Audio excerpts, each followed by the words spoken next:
PSA has the power to fuck wrong with you, YouTube? You ain't getting me. Okay, investigating the biggest scam in Pokemon. turn a singular Pokemon card into a multi-million-dollar asset. When Logan Paul's ultra-rare Pikachu...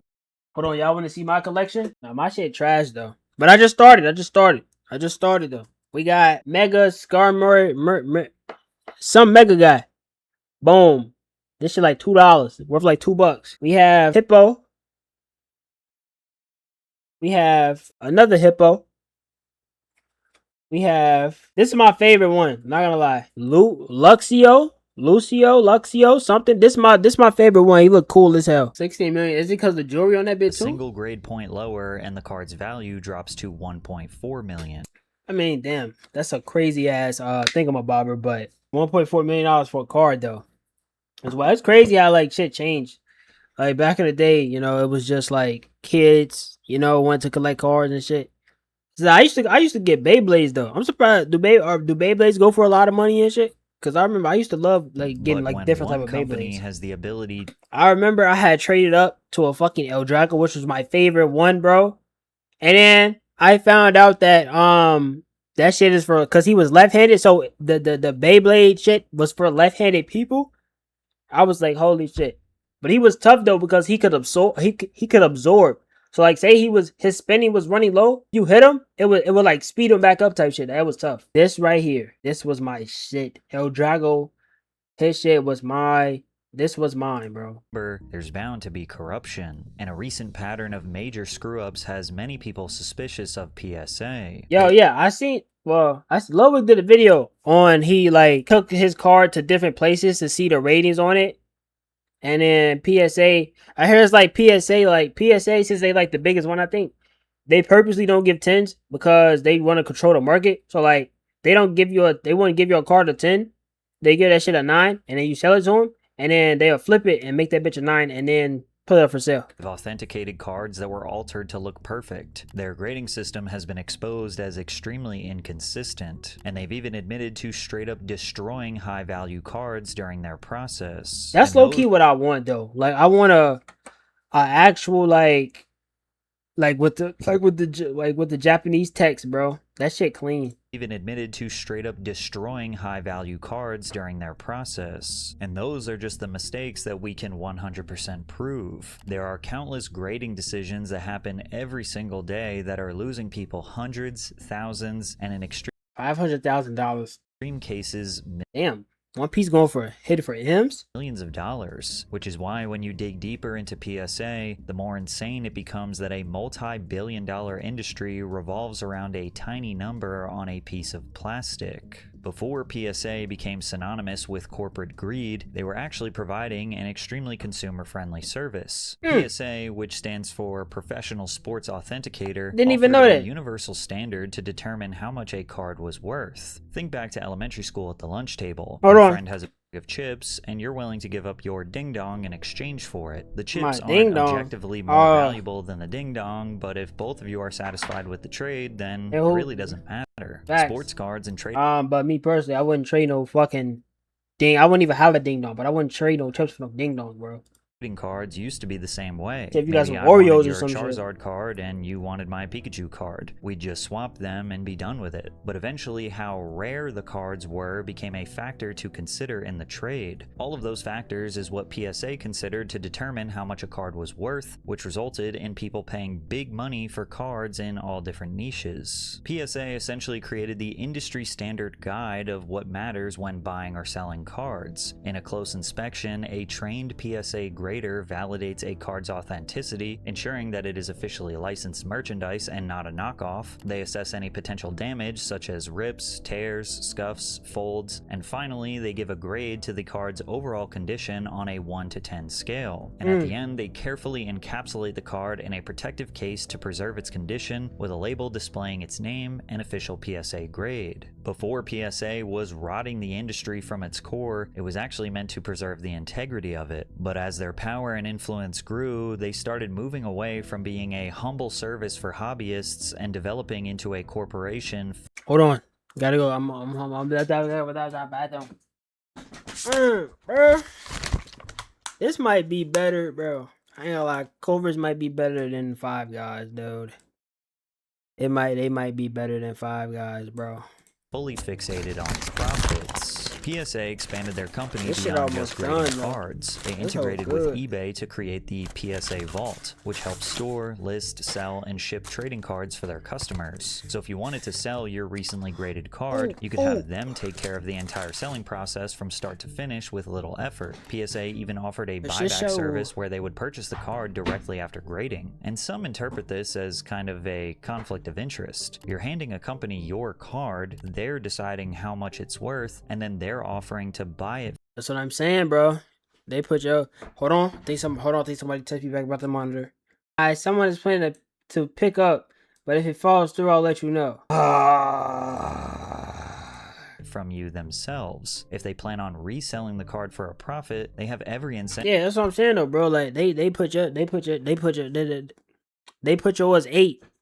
And then they resell it for like a 9 or a 10. To convince you it's worth a little less than it actually is. It's like when Rick from Pawn Stars calls in one of his buddies to tell you what your rare artifact is worth, and almost every time, it's worth way less than what you thought it was. From there, PSA's parent company, which is confusingly called Collectors, also acquired rival grading services Beckett and SGC, getting them closer to becoming a monopoly. Today, PSA... When did this actually happen though? Like, what was the first? Well, just look it up. What was the first Pokemon card to sell? Like, what was the first one that, like, what started it, bro? Did the ever Pokemon card ever sold to the public? No, like, trying to think, like, I'm thinking, like, what was the first card that, like, someone resold for more, like, that they bought it for? Like, you know, because, like, how the fuck them motherfuckers? Okay, yo, why can I not click this? Okay, now it works. What the fuck? The trading card market is now a multi-billion-dollar I guess it's not Logan Paul. Oh, shit, my fault, Logan Paul.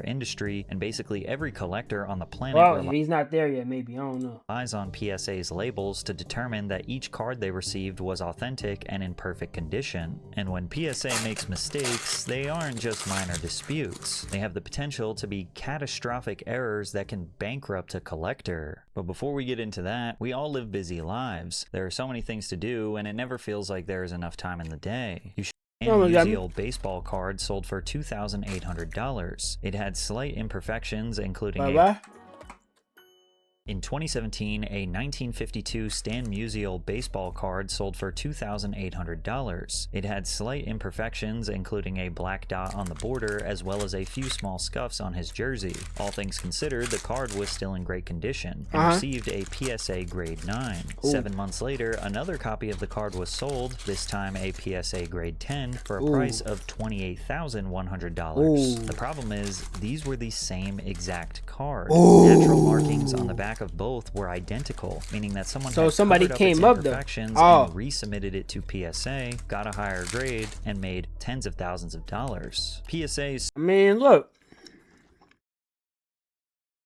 It ain't bro fault. Supposed to inspect every card closely before giving it a... I think Lowick did the same thing. He brought in a card that they graded before, but I think he had got the same grade. If I remember correctly, he got the same grade. I may be wrong on that though. Grade. It checks for scratches, scuffs, and imperfections, but it also ensures that the card is both authentic and unaltered. Like when you and I look at a PSA 8, 9, or 10, we just kind of say, yeah, I mean, it looks perfect. But PSA's job is to notice the tiny things that we never would. Maybe someone repainted a tiny white chip on the edge, or they trimmed a fraction of a millimeter off the border, or they managed to fix a crease that used to be there. And even still, you might wonder what the big deal is. I mean, if a card can be restored to pristine condition, then why should it matter if it was original or not? Well, it's all about that naturality. Because the history of a card is a major factor in its value. To see a card preserved for almost 70 years without a single flaw doesn't just make it worth more money, it's also just objectively cool. And this is not just true for cards, it's really true for about anything that is rare. The flowing hair silver dollar sold for $10 million.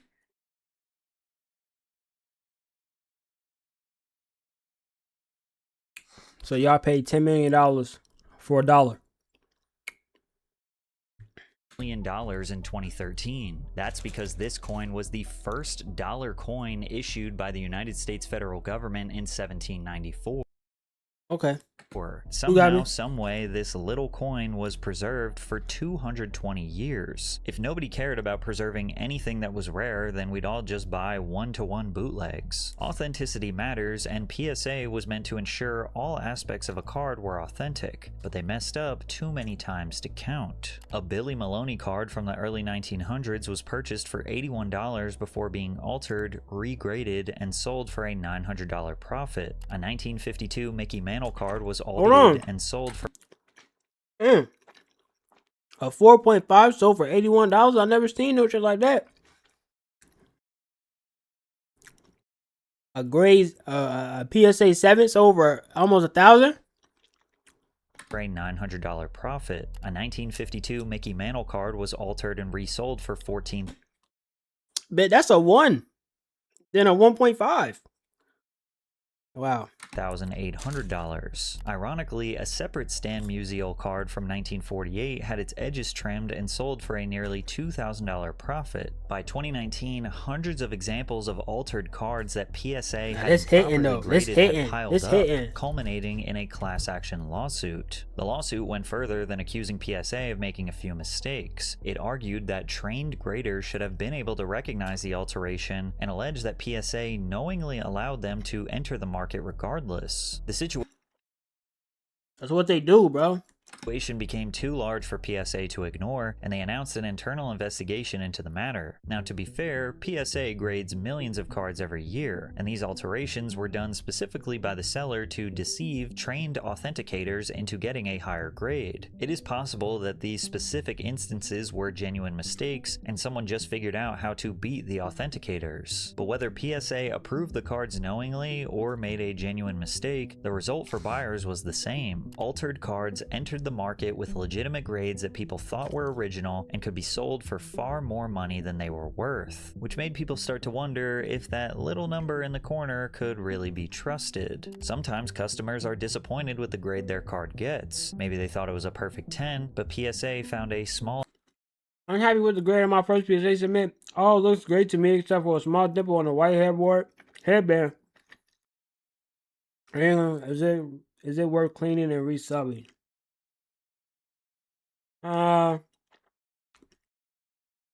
Maybe not. Imperfection that bumped it down to a 9. The customer now has two choices. They can accept the result and sell the card, or they can resubmit it to PSA and hope for a better result. Pokemon card collector and YouTuber Pokemon Steven submitted approximately 10,000 cards to be graded by PSA over the past couple of years. Let me guess. He sent over 10,000 cards.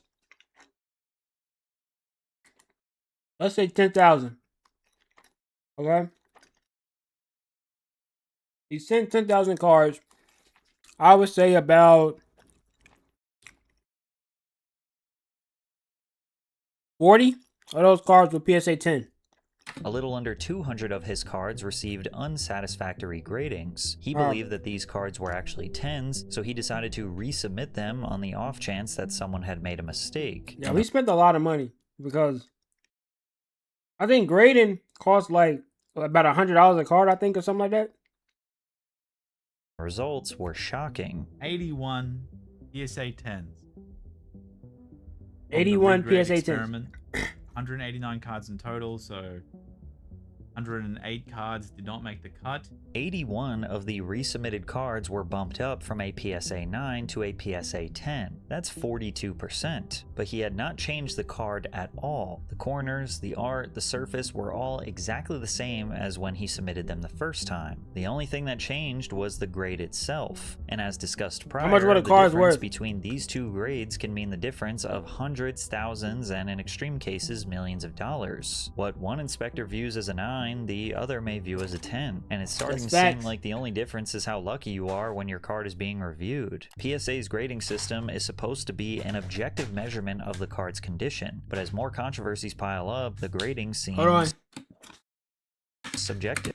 Wash my hands. I'm so sorry. People are So this insane isn't for about. paying I such thought a this is massive about premium Logan for Paul, tens. bro. PSA is a huge scam, but resubmitting the card could also hurt its value. Another collector submitted over 100 cards to be regraded. 19 were given higher grades, but 34 of them were actually given a worse grade. But why does this happen? I mean, the rules are clear enough. 4 perfectly sharp corners, full original gloss, no stains or no scratches, with a slight allowance for printing imperfections. The problem is that a human grader still has to decide what counts as perfect. Maybe there's a small mark in the artwork that one grader notices while the other one doesn't. What one grader sees as a printing imperfection, another may view as an unnatural defect that bumps its grade down. So now, submitting to PSA is like gambling, especially when you consider the fees associated with this process. Submitting to PSA for grading costs $25 per card plus shipping, and they do offer slight discounts for bulk submissions. But think about it, if you get a low grade, your card could be worth less than 25 bucks, meaning it costs more to authenticate and grade than it's actually worth.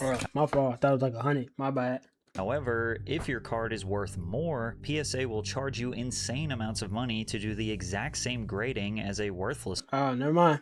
card. Like Nico, who submitted his rare Mickey Mouse card that was worth $20,000 to PSA, only for them to charge him $1,000 for his perfect 10 grade. Or Scruffy, who was charged $150 for a 10 grade 2021 Pokemon Sword and Shield Evolving Man, shit, you paid it.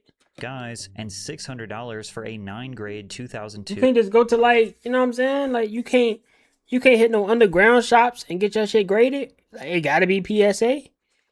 You can't go to like, you know, somebody down the street or some shit.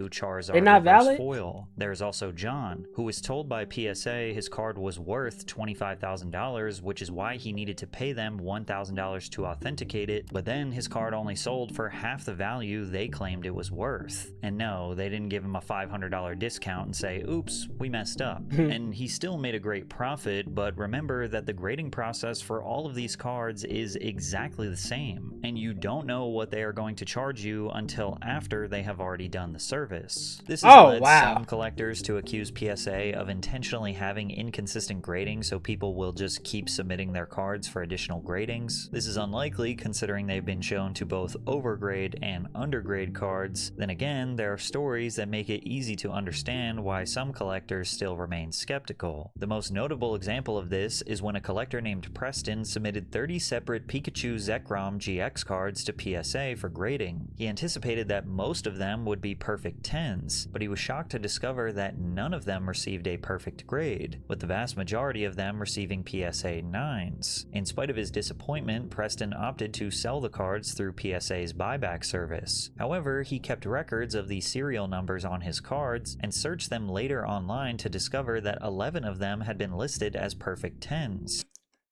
Told ya. I told you. I told you. I told you. That's exactly what they do. That's their whole plan, bro. They will, yo, your shit is a 9. Sell it to us, though. Sell it to us. You're a 9, but sell it to us. And then they sell it to you, then they bump it up. Facts. Your shit, sorry, first your shit was a 7. And then they go sell it as a goddamn 9, bro. That's how it get, bro. That's how it get. Around this time, a PSA 9 of this exact card was going for around $41, while a PSA 10 was nearly $200, meaning that PSA bought them from him as a 9 and sold them as a 10, and Preston missed out on around $1,500 for all 11 cards. This highlights the conflict of interest I mentioned before. The only people who can change a grade are PSA themselves, so if they are authenticating and buying and selling cards... Yeah, I don't think they should be able to buy and sell. I don't think that's okay. Clearly a conflict of interest. Like, I don't think that should be a thing. Could theoretically change the grade of any card to maximize their personal profits on the sale. As you can see, this is a legendary collection reverse PSA 10 Mankey that's listed on eBay by PSA themselves. But if this card is a PSA 10, then why does the back look like this? Because how are they listing a card that looks like this as a PSA 10 on eBay through the PSA eBay account. They need to get sued more. It's all a scam. I hate that PSA is the one that got popular. However, PSA offered a different explanation. Supposedly, someone at PSA had seen Preston's original post on Twitter. They personally believed that the initial grading was too harsh and conducted a secondary manual review, resulting in updated gradings after Preston had already accepted their offer, which is shady. They conveniently realized that they messed up only after they already bought the cards from him and resold them for a profit. Luckily for Preston, his story got a lot of traction online, and he claims that they privately rectified the situation with him, which I would hope means that they gave him the money he deserves for the cards he unknowingly undersold to them. But that still doesn't feel like a satisfying conclusion, and it still didn't explain why the cards were undergraded in the first place. A fellow collector claimed that cards tend to be undergraded by PSA when they receive bulk quantities of the same card. I guess the logic is that when you look at the same card over and over again, you maybe start to see imperfections that aren't there, or maybe the same person is just going. I'm gonna be honest, bro. I don't know. Wait. So what would my shit be though? If we really look at it, okay. If we really look at this card, what would this be? It's slight bented. If you see, it's slight bented. It's slight bented. There are no cracks though. It's looking good shape. I'm not seeing no. It's not off centered. There's no scratches. No paint missing.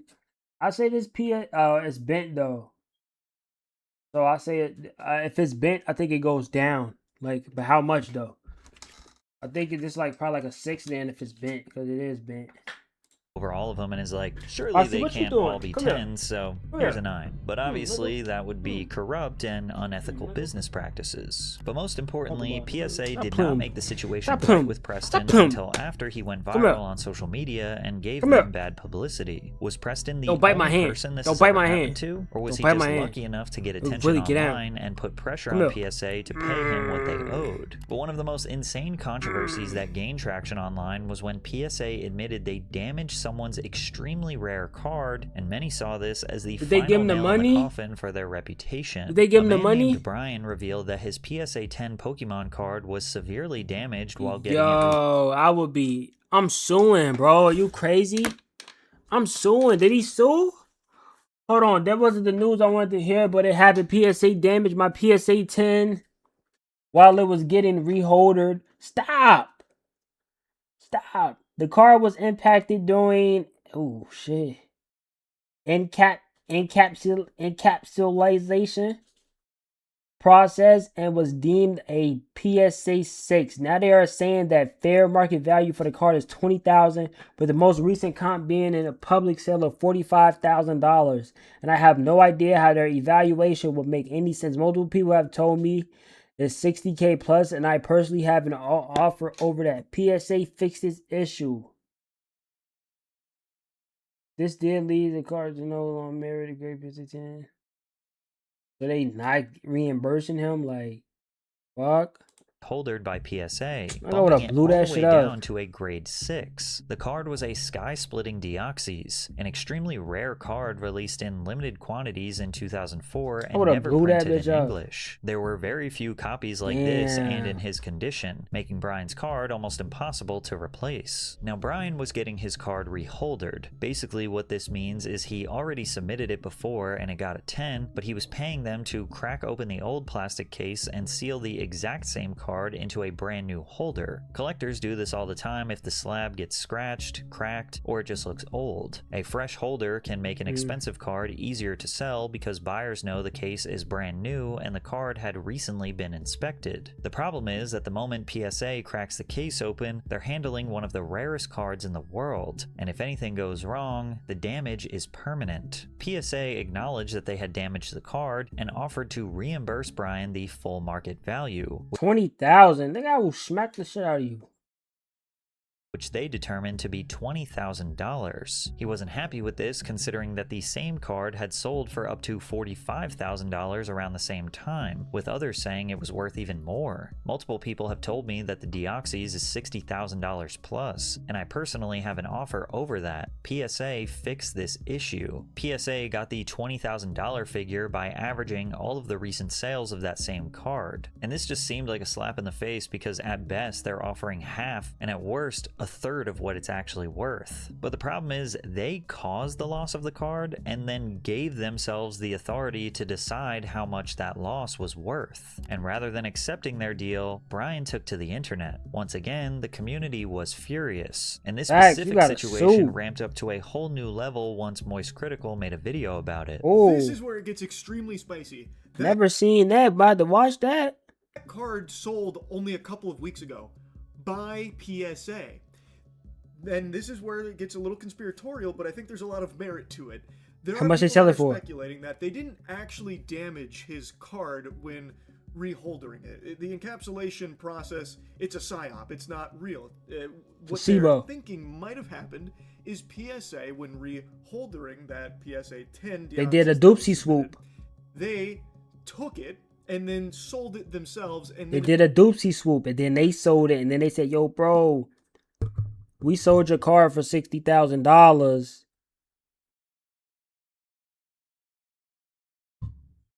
But we also damaged your card. So we gonna give you $20,000, not from the 60, just $20,000 that we got, somewhere laying around. You feel me? And, you don't got to pay the $188 no more. We could refund you that too. So really, we give you way more bread than what we offering you. Even though we just made 60 bands, we just made 40K profit, but Instead gave him a 6, saying that it was damaged, and now it's down to a 6. I guess PSA now stands for Pro Scam Artists. Critical brought awareness to this dispute far outside the card collecting community, putting PSA under more pressure than ever before. Brian announced they had come to an agreement that he was satisfied with, indicating that he was compensated for the proper market value of his card. How much they give you though? By this point, the pattern becomes a bit too familiar. PSA rejected a complaint, the collector went public on the internet, and then the company... That's always how it is, though, which is so annoying, bro. They don't care until, until a lot of eyes get on that. Shit is so bogus. After the story went viral. There are dozens of other examples of PSA destroying their customers' cards, and you have to wonder if these individuals were ever given proper compensation. Probably not, because a massive YouTuber didn't make a video about them. And now I'm just genuinely curious if anyone watching has ever had this happen to them. No, I ain't never had it happen. You submitted a card to PSA, and I may never get a card graded. They messed up your card. Only thing I think I might ever get graded, well, I might not even get graded, I might just buy it though. Some stuff that I want, like some crazy stuff that I want, or like sealed games of like my favorite games, bro. I would say that, like, for instance, like a Black Ops, like a sealed copy of like Black Ops 2. Something like this. In the case. With the thing on, exactly like this actually. This is something that I would want, that I would get one day. But it's like this is $200 though. It's not bad. But yeah, a sealed and graded, of like Black Ops 2. Some games that I love, or like one that I really is like an Infamous. A sealed copy of Infamous. I don't think do they even have it like that though? I don't even think they even have that shit like that. But some stuff like that though, like this fire.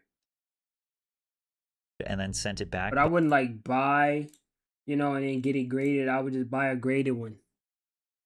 But hoped that you'd never notice? Comment below if that happened. PSA's grade is supposed to be a symbol of reliability. I could have sworn it was a Logan Paul one, bro. Unless I skipped it.